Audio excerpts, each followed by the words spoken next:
Hi friends, welcome back to our two vlogs. இன்றைக்கி நம்ம சேனலில் என்ன பார்க்க போகிறோம் அப்படின்னு சொல்லி பார்த்தீங்கன்னா, இந்த விளாக் வந்து ஃப்ரைடேவும் சாட்டர்டேவும் எடுத்ததுங்க. இந்த 2 நாள் எனக்கு எப்படி போயிருக்குன்னு சொல்லி தான் இந்த விளாகில் போய் பார்க்க போகிறோம். நம்ம சேனலுக்கு நீங்கள் தான் ஃபஸ்ட் டைம் பார்க்குறீங்க அப்படியே மறக்காமல் வந்து சப்ஸ்கிரைப் பண்ணிக்கங்க, கூடவே இருக்க பெல் ஐக்கானை கிளிக் பண்ணிக்கங்க. இப்போ வாங்க விளாகை கண்டினியூ பண்ணலாம். ஃப்ரைடே வந்து கொஞ்சம் மழை வந்து லைட்டாக குறைஞ்ச மாதிரி இருந்துச்சுங்க. ஆனாலும் வந்து மேகம் வந்து ஃபுல்லாக தான் இருந்துச்சு. இந்த அன்றைக்கி வந்து ட்ரெஸ்ஸை வாஷ் பண்ணலாமா வேணாமா, ஏற்கனவே நிறைய ஆயிடுச்சு. இன்னுமே மழைத்தூரல் வேறு விழுகுதே, ட்ரெஸ் துவச்சி போட்டாலும் வந்து காய மாட்டேதே அப்படின்னு சொல்லிட்டு யோசிச்சுட்டே தான் ட்ரெஸ் எல்லாம் எடுத்துகிட்டு மேலே வந்தேன். ஓரளவுக்கு லைட்டாக இருந்துச்சு. அதனால் வந்து மிஷின்லேயே லோட் பண்ணி விட்டுலாம் அப்படின்னு சொல்லிட்டு மிஷினில் லோட் பண்ணி விட்டுட்டு பாப்பாவோட ட்ரெஸ்லாம் தனியாக எடுத்து காய வச்சுக்கிட்டு இருக்கேன். இன்னைக்கு அஜ்ஜி வருது, உங்கள் அஜ்ஜி வீட்டுக்கு வராங்க. புண்ணு அமுத்துவியா? அமுத்தக்கூடாது. நீ அமுத்துவியா தாங்க? பார்த்துக்க. நீ தான் உங்கள் முத்தஜி வாங்க வாங்கன்னில, அதான் அஜி இன்னைக்கு வராங்க. சரி, நீங்கள் தூங்கி எழுந்திரிச்சிங்கன்னா அஜி வந்துடும். சரியா? என்னப்பா தூங்கி எழுந்திரிப்பாப்பா, அஜி வரட்டும். அஜி அஜி டைம் பாரு, வாட்ச் ஓடலடா, வாட்ச் வேறு நின்று போச்சுடா. 2:30க்கு மேலே இருக்கும் டைமு. சரி தூங்கு, அஜி வந்துடும். சரி. அஜய் வந்து இங்கே படுத்துக்கிட்டான். அஜய் ராஜாத்தி டீச்சர் அக்கா அவங்க தான் அத்தையை வந்து ஹாஸ்பிட்டலுக்கு கூட்டிகிட்டு போய் தையெல்லாம் பிரித்து விட்டுட்டு நேராக இங்கே கூட்டிகிட்டு வந்தாங்க. வந்தோடனே வந்து அத்தை வந்து குளிச்சுக்கிட்டாங்க. அதில் வந்து ஒரு பேண்டேஜ் ஒட்டியிருக்காங்க. ஸோ வந்து தண்ணி உள்ளே போகாது, அதில் தண்ணி படாமல் கொஞ்சம் குளிங்கன்னு சொன்னனால குளிச்சுக்கிட்டாங்க. டீச்சர் அக்காவும் வந்து கிளம்பிட்டாங்க. நம்ம ஊரில் வந்து பஸ்ஸு வரும், அந்த பஸ்ஸுக்கு நான் போய்க்கிறேன் அப்படின்னு சொல்லிட்டு அவங்க வந்து கிளம்பிட்டாங்க.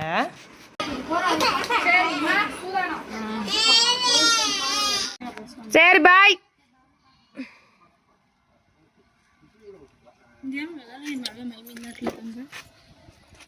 ராஜேஷ் எங்க வந்துட்டு போகிற வரைக்கும் ரித்வீன் வந்து நல்லா தூங்கிட்டு இருந்தான். மகிழினி மட்டும் பிள்ளைங்க வந்து எழுப்பிட்டு வந்து நல்லா பார்த்துட்டு இருந்தாங்க.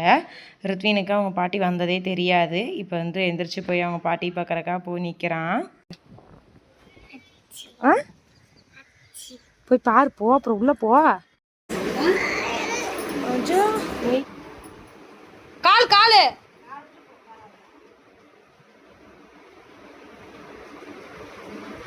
புண்ணு பாத்தியா,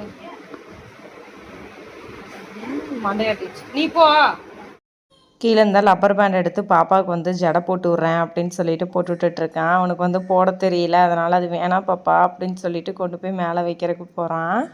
ரித்வீனே மகிழினியே பார்த்தீங்க அப்படின்னம்னா ஆள் இல்லை அப்படின்னா ரொம்ப கேர் எடுத்து பார்த்துக்கிறான். ஆள் இருக்குது அப்படின்னா தான் அடிச்சுட்டு அந்த பிள்ளை கூட வந்து வம்பெடுத்துக்கிட்டே இருப்பான். காலையில் டிஃபன் சப்பாத்தி அம்மா வந்து தேய்க்க போட்டு கொடுத்துட்ருக்காங்க.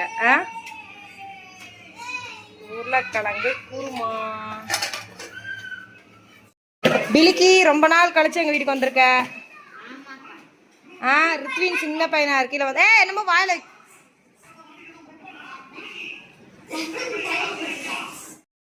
சப்பாத்தி அப்படின்னா பிள்ளைங்களுக்கு வந்து 2 பேத்துக்குமே வந்து தட்டில் வந்து போட்டு வச்சுருவேன். மகிழினிக்கு வந்து பார்த்திங்க அப்படின்னா சின்ன சின்ன பீஸாக வந்து கட் பண்ணி போட்டு வந்து கொஞ்சமாக எடுத்து சாப்பிட்டுக்கிட்டு இருப்பா. மணி வந்து டியூட்டிலேருந்து வந்துட்டார். வந்தோடனே பார்த்திங்கன்னா ரித்வீன் வந்து இன்றைக்கி என்னப்பா டயர் தேய்க்கலையா அப்படின்னு சொல்லி கேட்டுக்கிட்டு இருக்கான். டெய்லி இதே வேலையா? டயர் டயர் தேஞ்சு போயிடான். அப்போ டயர் மாற்றிட்டு இருக்கணும்.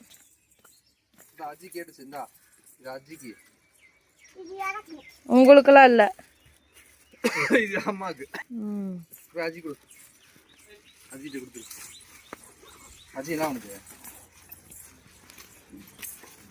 Sleeping mode. அதை இங்கே குர்ரா இருக்கா சமைக்கிறத.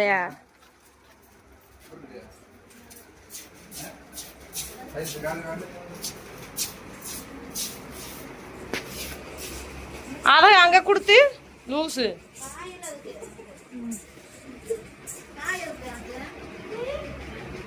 வந்ததுக்கப்புறமா அத்தையை பார்த்தீங்கன்னா இந்த வீட்டுக்குள்ளே போயிட்டு கட்டிலேருந்து ஏறி குதிக்க அந்த மாதிரி எதை இம்சை பண்ணிக்கிட்டு இருக்காங்க. ஆனாலும் அவங்க வந்து பிள்ளைங்க வந்தாங்கன்னா தலகாணி தூக்கி வச்சுக்கிட்டு இந்த மாதிரி கேர்ஃபுல்லாக கொஞ்சம் பார்த்துக்கிறாங்க. போகாதீங்க, அஜ்ஜி வந்து தூங்குறாங்க அப்படின்னு சொன்னாலும் கேட்குறது இல்லை. அங்கே போய் விளாண்டுட்டு ஏதோ இடிச்சிருவாங்க போல் தெரியுது. கமெண்ட்ஸில் ஒரு சிஸ்டர் கேட்டிருந்தீங்க, பாப்பாவுக்கும் தம்பிக்கும் என்ன வந்து ஷாம்பு யூஸ் பண்ணுறீங்க அப்படின்னு சொல்லி கேட்டுகிட்டே இருந்தீங்க. பாப்பா தம்பிக்கு பார்த்தீங்களா, பாப்பா வந்து ஹிமாலயா யூஸ் பண்ணுவேன், அப்படி இல்லைன்னா மாமாத்தோட பேபி ஷாம்பு வந்து யூஸ் பண்ணுவேன். அத்தையோட மூட்டு ஆப்ரேஷனை பற்றி நிறைய பேர் வந்து கேட்டிருந்தீங்க. இது மாதிரி அவங்க அத்தை அம்மாவுக்கெல்லாம் வந்து பண்ணணும், ஒன்றும் பிரச்சனை இல்லையா, நல்லா நடக்கிறாங்களா அப்படின்னு சொல்லி கேட்டிருந்தீங்க. ஃபஸ்ட்டு ஒரு 30 நாளைக்கு பார்த்திங்கன்னா அந்த ஸ்டிக் இல்லாமல் வந்து நடக்க முடியாது. அதுக்கப்புறம் கொஞ்சம் கொஞ்சமாக நம்ம ஸ்டிக் இல்லாமல் நார்மல் லைஃபுக்கு கொஞ்சம் கொஞ்சமாக தான் திரும்ப முடியும். குறைஞ்சது நார்மல் லைஃபுக்கு நம்ம வந்து திரும்புறதுக்கே வந்து ஒரு 2 மந்த்துக்கு மேலே ஆயிரும். சரி, விஜய் பிடிக்குமா வாரிசை பிடிக்குமா? அப்புறம் இது அந்த இந்த படம் வரும்ல, அது என்ன பாட்டு? பீஸ்ட் பிடிக்காது.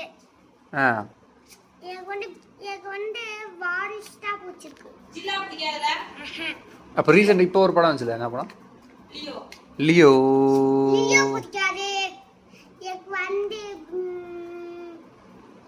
சிங்கம் பிடிக்காது. எனக்கு வந்து வாரிஸ் மட்டும் பிடிக்கும். வாரிஸ். அப்புறம் சிங்கம் போட்டா சிங்கம் பிடிக்கும். சிங்கம் போடுறாங்க மதியம். போடுறாங்களா? அப்ப சிங்கம் பார்க்க மாட்டேல. இது என்ன பழக்கம்? உனக்கு யார் பிடிக்கும்?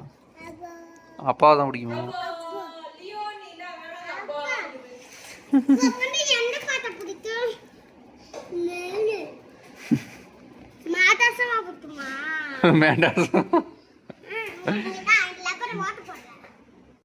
மகிழினிக்கு கோவம் வந்துருச்சு அப்படின்னம்னா போய் மூலையில் உட்காந்துக்குவாங்க. அதான் அவங்க அப்பா வந்து திட்டாராம்மா, அதனால் வந்து அப்படி உம்முன்னு போய் மூலையில் நிற்கிறா.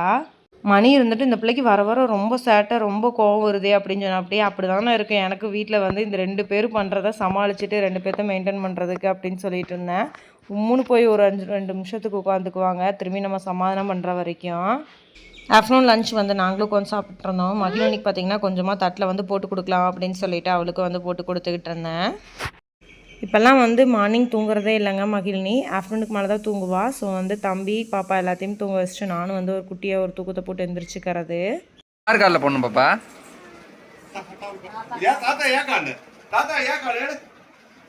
எந்த காலில் போடணும்? போட்டு விடு போ. அந்த காலுக்கு போடுவியா?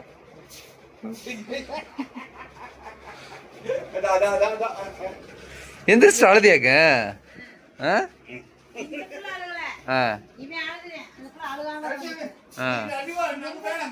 மேல இருந்தா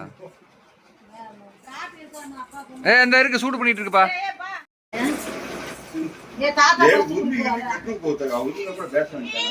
கோழி புடி. அவங்க அம்மா கிட்ட தான் இருக்கு அந்த கோழி குஞ்சு. அப்படியா? போய் புடி பாப்பா. இல்ல இல்ல கொத்தாத, போய் புடி. கோவம் வந்துருச்சு. என்ன இந்த பிள்ளை ட்ரெஸ் கூட போடாம கிளம்பிருச்சு. தங்க வாங்க போலாம், நம்ம போய் குளிச்சுட்டு வரலாம்.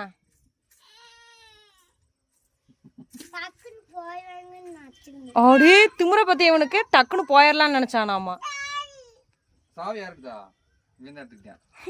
இருக்கேன் ரிட்வீனு மணி ஜிம்முக்கு போகிறனால வந்து நானும் கூட போகிறேன் அப்படின்னு சொல்லிட்டு ஈவினிங்கில் வந்து சொல்லிட்டு இருந்தான். சரி வாடா அப்படின்னு சொல்லிட்டு இன்றைக்கி வந்து கூட்டிகிட்டு போயிருந்தார். உடனே வந்து இனிமேல் நான் டெய்லி அப்பா கூட வந்து ஜிம்முக்கு போவோமா அப்படின்னு வந்து சொல்லிக்கிட்டு இருந்தான். அங்கே போயிட்டு ரிட்டர்ன் வரையில் வந்து புது பேக்கரி ஒன்று ஓப்பன் பண்ணியிருக்காங்க அப்படின்னு சொல்லிட்டு அங்கே உட்காந்து எல்லாம் டீயை குடிச்சிக்கிட்டு இருக்காங்க. நுறையா குறையா? அதான் குறையனா? Made in China.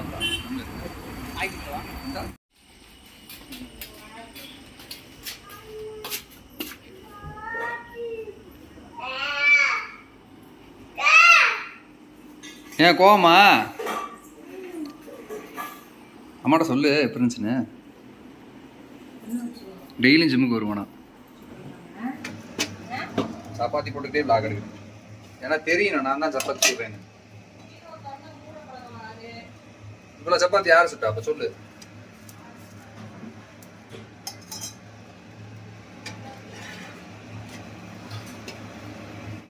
அம்மா வந்து இவ்வளோ நேரம் நின்று போட்டுட்டு இருந்தாங்க. கடைசியில் ஒரு 4 சப்பாத்தி மட்டும் மணி போட்டுக்கிட்டு அதை பெருசாக பேசிக்கிட்டு இருந்தார். நைட்டுக்கு பார்த்தீங்க அப்படின்னம்னா சப்பாத்திக்கு வந்து சைடிஷாக வந்து கேப்சிகம் பொட்டேட்டோ போட்டு வந்து ஒரு கிரேவி மாதிரி செய்யலாம் அப்படின்னு சொல்லிட்டு தான் அதுக்கு வந்து செஞ்சுக்கிட்டு இருக்கேன். ஒரே ஒரு கேப்சிகம் எடுத்து சின்ன சின்னதாக வந்து கொஞ்சம் க்யூப் சைஸில் வந்து கட் பண்ணி எடுத்துக்கலாம். அதுக்கு வந்து இன்றைக்கி வந்து ஃப்ரெஷ்ஷான மசாலா வந்து ரெடி பண்ணிக்கலாம். இன்றைக்கி பார்த்திங்கன்னா 2 டேபிள் ஸ்பூன் வந்து கடலைப்பருப்பு வந்து நான் ஆட் பண்ணியிருக்கேன். அது கூட வந்து சீரகம் ஒரு 1/4 டேபிள் ஸ்பூன், சோம்பு வந்து ஒரு 1/4 டேபிள் ஸ்பூன் போட்டு நல்லா வந்து ட்ரை ரோஸ்ட் பண்ணி எடுத்துக்கலாம். தனியாக ஒரு பிளேட்டில் எடுத்து மாற்றி வச்சுக்கலாம் நம்ம ரோஸ்ட் பண்ணது எல்லாத்தையுமே. இதை பார்த்திங்கன்னா ஒரு மிக்ஸி ஜாரில் மாற்றி நல்லா லைட்டாக வந்து பிளெண்ட் பண்ணி எடுத்துக்கணும். திரும்பி வந்து ஒரு பேனில் பார்த்திங்க அப்படின்னா 3 டேபிள் ஸ்பூன் அளவுக்கு வந்து ஆயில் ஆட் பண்ணிக்கலாம். எண்ணெய் நல்லா சூடானதுக்கப்புறம் நம்ம கட் பண்ணி வச்சுருக்க கேப்சிகமாக பார்த்திங்க அப்படின்னா உள்ளே ஆட் பண்ணி லைட்டாக வந்து ரோஸ்ட் பண்ணி எடுத்துக்கலாம். அதே எண்ணெயில் பார்த்திங்க அப்படின்னா உருளைக்கிழங்கு வந்து சின்ன சைஸாக இருந்துச்சுன்னா ஒரு 2 கிழங்கை எடுத்து நல்லா தோல் சீவி அதையும் நம்ம வந்து எண்ணெயில் ஆட் பண்ணிக்கலாம். இல்லை கொஞ்சம் பெரிய கிழங்கா இருக்குது அப்படின்னம்னா கொஞ்சம் வந்து ஒரே ஒரு கிழங்கு போதும். அதை நல்லா வந்து குட்டி குட்டியாக நறுக்கணும். நான் கொஞ்சம் வந்து பெரிய சைஸாக வந்து நறுக்கிட்டேன். அதையும் லைட்டாக வந்து ஒரு 80% அளவுக்கு அந்த எண்ணெயிலே வந்து லைட்டாக ஃப்ரை பண்ணி நம்ம தனியாக வந்து எடுத்து வச்சுக்கணும். உருளைக்கிழங்குமே வெந்துருச்சுங்க. இப்போ இந்த ஸ்டேஜில் எடுத்து தனியாக வந்து வேறு ஒரு பிளேட்டில் வந்து மாற்றி எடுத்து வச்சுக்கலாம். அதே ஆயிலில் பார்த்திங்க அப்படின்னம்னா கொஞ்சம் ஸ்கியூப்க்கு சைஸில் வந்து வெங்காயத்தை எடுத்து கட் பண்ணி வச்சுக்கணும், பெரிய வெங்காயத்தை. அதையும் நம்ம வந்து எண்ணெயில் லைட்டாக வந்து ஃப்ரை பண்ணி தனியாக எடுத்து வச்சுக்கணும். இப்போ வந்து நம்ம நார்மலாக தாளிச்சிக்கலாம். அந்த எண்ணெயில் பார்த்திங்க அப்படின்னம்னா கொஞ்சம் சின்ன சைஸாக நறுக்கி வச்ச பெரிய வெங்காயத்தை எடுத்து நம்ம உள்ளே வந்து ஆட் பண்ணிக்கலாம். வெங்காயம் நல்லா வதங்கினதுக்கப்புறம் ஆனியனோட கலர் மாறினதுக்கப்புறம் இஞ்சி பூண்டு பேஸ்ட்டு வந்து கொஞ்சம் ஆட் பண்ணிக்கலாம். நான் இன்றைக்கி வந்து 1.5 டேபிள் ஸ்பூன் அளவுக்கு ஆட் பண்ணியிருக்கேன். 1/2 டேபிள் ஸ்பூன் வந்து மல்லித்தூள், 1/2 டேபிள் ஸ்பூன் வந்து கரம் மசாலா, 1/2 டேபிள் ஸ்பூன் வந்து நான் ரெட் சில்லி பவுடர் வந்து ஆட் பண்ணியிருக்கேன். அவங்கவுங்க காரத்துக்கு தகுந்த மாதிரி வந்து அட்ஜஸ்ட் பண்ணிக்கலாம் மிளகாத்தூளை. இந்த ஸ்டேஜில் பார்த்திங்க அப்படின்னா நம்ம தனியாக வந்து பிளெண்ட் பண்ணி எடுத்து வச்சுருக்கோம்ல கடலைப்பருப்பு, அது கூட வந்து சீரகம், சோம்பு இதெல்லாம் அதையும் நம்ம உள்ளே ஆட் பண்ணி நல்லா வந்து பச்சை வாசம் போகிற அளவுக்கு வந்து இந்த மசாலா வந்து நல்லா வதக்கிக்கலாம். 2 குட்டி சைஸில் வந்து தக்காளி பழத்தை எடுத்து நல்லா வந்து மிக்ஸி ஜாரில் போட்டு நைஸாக அரைச்சி அதையும் நம்ம உள்ளே ஆட் பண்ணிக்கலாம். அரைச்சி ஆட் பண்ணோம் அப்படின்னம்னா நல்லா கிரேவி வந்து திக்காக இருக்கும். இந்த ஸ்டேஜில் நம்ம தேவையான அளவு வந்து உப்பு ஆட் பண்ணிக்கலாம். மசாலா லைட்டாக வந்து வேகிற அளவுக்கு வந்து கொஞ்சமாக வந்து தண்ணி ஆட் பண்ணிக்கலாம். நான் இன்றைக்கி பார்த்திங்கன்னா கொஞ்சமாக ஒரு 1.5 டம்ளர் அளவுக்கு வந்து தண்ணி வந்து அந்த மிக்ஸி ஜாரில் ஊற்றியே அளந்து எடுத்து ஊற்றிக்கிட்டேன். தண்ணி வந்து நல்லா கொதிச்சு அதுக்கப்புறம் வந்து சுண்டுனதுக்கப்புறம் வந்து உருளைக்கிழங்கு, அந்த குடைமிளகாய் இதெல்லாம் வந்து நம்ம உள்ளே எடுத்து போட்டுக்கலாம். தண்ணி பார்த்திங்கன்னா லைட்டாக வந்து சுண்ட ஆரம்பிச்சிருச்சு. அந்த எண்ணெய்லாம் நல்லா பிரிஞ்சு வந்துருச்சு. இந்த ஸ்டேஜில் நம்ம வறுத்து வச்சுருந்த உருளைக்கிழங்கை ஆட் பண்ணிக்கலாம். அது கூட வந்து அந்த கேப்சிகம், வெங்காயம் இதெல்லாமே வதக்கி வச்சுருந்தோம்லங்க, அதை எல்லாத்தையுமே ஆட் பண்ணிக்கலாம் உள்ளேயே. உப்பெல்லாம் கரெக்டாக இருக்கான்னு சொல்லிவிட்டு ஒன்ஸ் வந்து செக் பண்ணிவிட்டு நம்ம வந்து நல்லா ஒரு பிளேட் போட்டு க்ளோஸ் பண்ணி வச்சிடலாம். நல்லா அந்த மசாலா வந்து சுண்டுனதுக்கப்புறம் நம்ம எடுத்து ஓப்பன் பண்ணோம் அப்படின்னம்னா செம்ம டேஸ்ட்டாக இருக்கும். அவ்வளோதான், சிம்பிளான ஒரு சப்பாத்திக்கான ஒரு சைடிஸ் வந்து ரெடி ஆயிடுச்சு. ஒன்ஸ் இதை மாதிரி நீங்களும் வந்து உங்கள் வீட்டில் வந்து ட்ரை பண்ணி பார்த்துட்டு எப்படி இருந்துச்சுன்னு சொல்லிவிட்டு கீழே கமெண்ட்ஸில் சொல்லுங்கள். எண்ணெய் நல்லா பிரிஞ்சு வந்துருச்சுங்க. இந்த ஸ்டேஜில் வந்து கொஞ்சமாக வந்து லோ ஃப்ளேமில் வச்சுட்டு ஒரு 5 நிமிஷம் விட்டுட்டு நம்ம ஆஃப் பண்ணிட்டோம் அப்படின்னா செம்ம டேஸ்ட்டான வந்து உருளைக்கிழங்கு குடைமிளகாய் கிரேவி வந்து ரெடி ஆயிரும். இது வந்து சப்பாத்தி, தோசை, இட்லிக்கெல்லாம் வந்து தொட்டு சாப்பிட்டோம் அப்படின்னா செமையாக இருக்கும். இந்த கிரேவிக்கோசரம் தாங்க இன்றைக்கி நைட் ஆக்சுவலாக வந்து நான் சப்பாத்தியை வந்து ரெடி பண்ணியிருந்தேன். அவ்வளோதான், எல்லாத்துக்கும் நம்ம எடுத்து போட்டு சர்வ் பண்ணிட வேண்டியதான். அத்தை மாமாவுக்கு சாப்பாடு வந்து செஞ்சோன்னு கொண்டு போய் அவங்க வீட்டிலே அங்கேயே கொடுத்துட்டு வந்துடுவேன். இன்றைக்கி வந்து சரி அத்தை வந்து டிவி பார்த்துட்டு அப்படியே சாப்பிட்டுக்கிறேன் அப்படின்னு சொன்னனால அத்தைக்கு வந்து நான் இங்கேயே வந்து போட்டு கொடுத்துட்டேன். மாமா மட்டும் ஃபஸ்ட்டு அங்கே சாப்பிட்டுக்கிட்டாரு. சப்பாத்திக்கு வச்சு சாப்பிடையில செம்ம டேஸ்ட்டாக இருந்துச்சு. கண்டிப்பாக நீங்களும் ஒன்ஸ் வந்து ட்ரை பண்ணி பார்த்துட்டு எனக்கு கமெண்ட் பாக்ஸில் சொல்லுங்கள் எப்படி இருந்துச்சுன்னு சொல்லிட்டு. ஓகே ஃப்ரெண்ட்ஸ், இந்த வீடியோ வந்து நான் இதோட எண்ட் பண்ணிக்கிறேன். வீடியோ பிடிச்சிருந்துச்சு அப்படின்னா லைக் பண்ணிக்கங்க, ஷேர் பண்ணிக்கங்க, கமெண்ட் பண்ணிக்கங்க. மறக்காமல் நம்ம சேனல் எல்லோரும் வந்து சப்ஸ்கிரைப் பண்ணிக்கங்க. நாளைக்கு வேறு ஒரு இன்ட்ரெஸ்டிங்கான விலாகில் பார்க்கலாம். தேங்க்யூ ஃபார் வாட்சிங் திஸ் வீடியோ. பாய்.